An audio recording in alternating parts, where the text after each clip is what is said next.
आज हम लोग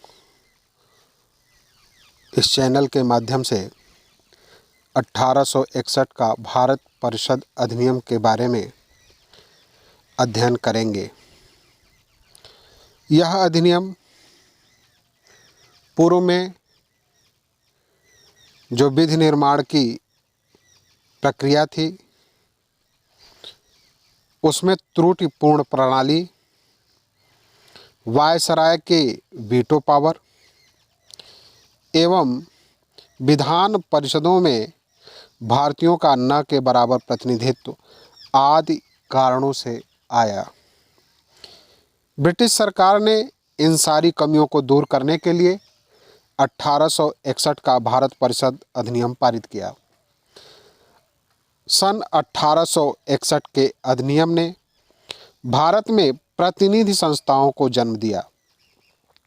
वायसराय की कार्यकारी परिषद में एक 5वां सदस्य शामिल किया गया जो एक विधिवक्ता होता था। वायसराय की परिषद को कानून बनाने की शक्ति प्रदान की गई, जिसके तहत लॉर्ड कैनिंग ने विभागीय प्रणाली की शुरुआत की।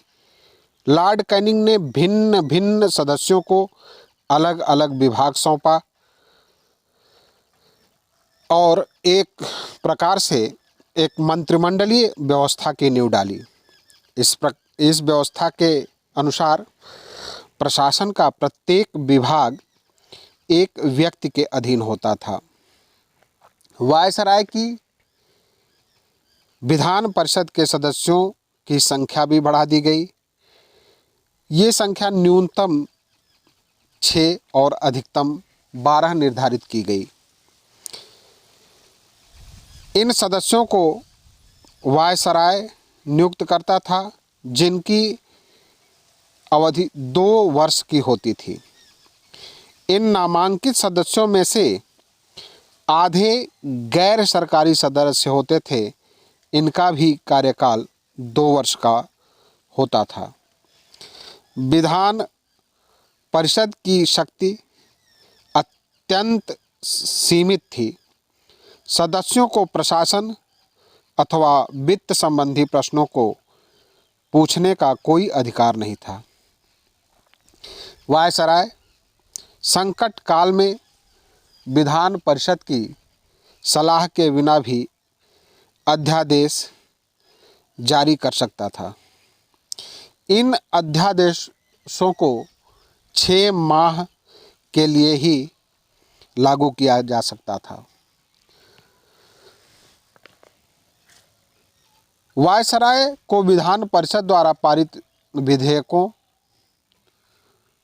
को वीटो करने की शक्ति प्राप्त थी। ब्रिटिश संसद किसी भी विधि को अस्वीकृत कर सकती थी। इस अधिनियम द्वारा विकेंद्रीकरण की प्रक्रिया को भी लागू किया गया। इस अधिनियम ने मद्रास और बम्बई प्रेसिडेंसियों को विधायी शक्तियां पुनः देकर विकेंद्रीकरण की प्रक्रिया की शुरुआत की। इस प्रकार इस अधिनियम ने रेगुलेटिंग एक्ट 1773 द्वारा शुरू की गई केंद्रीकरण की प्रवृत्ति को उलट दिया। इस अधिनियम द्वारा कानून बनाने की प्रक्रिया में भारतीय प्रतिनिधियों को भी शामिल करने की शुरुआत हुई। इस प्रकार वायसराय कुछ भारतीयों को विधान परिषद में गैर सरकारी सदस्यों के रूप में नामांकित कर सकता था।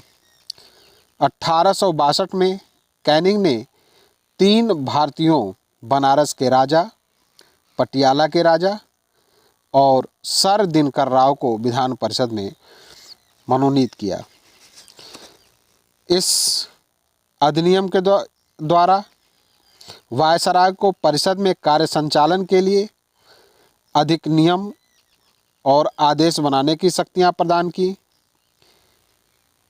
इसने लॉर्ड कैनिंग द्वारा 1859 में प्रारंभ की गई पोर्टफोलियो प्रणाली को मान्यता भी दी।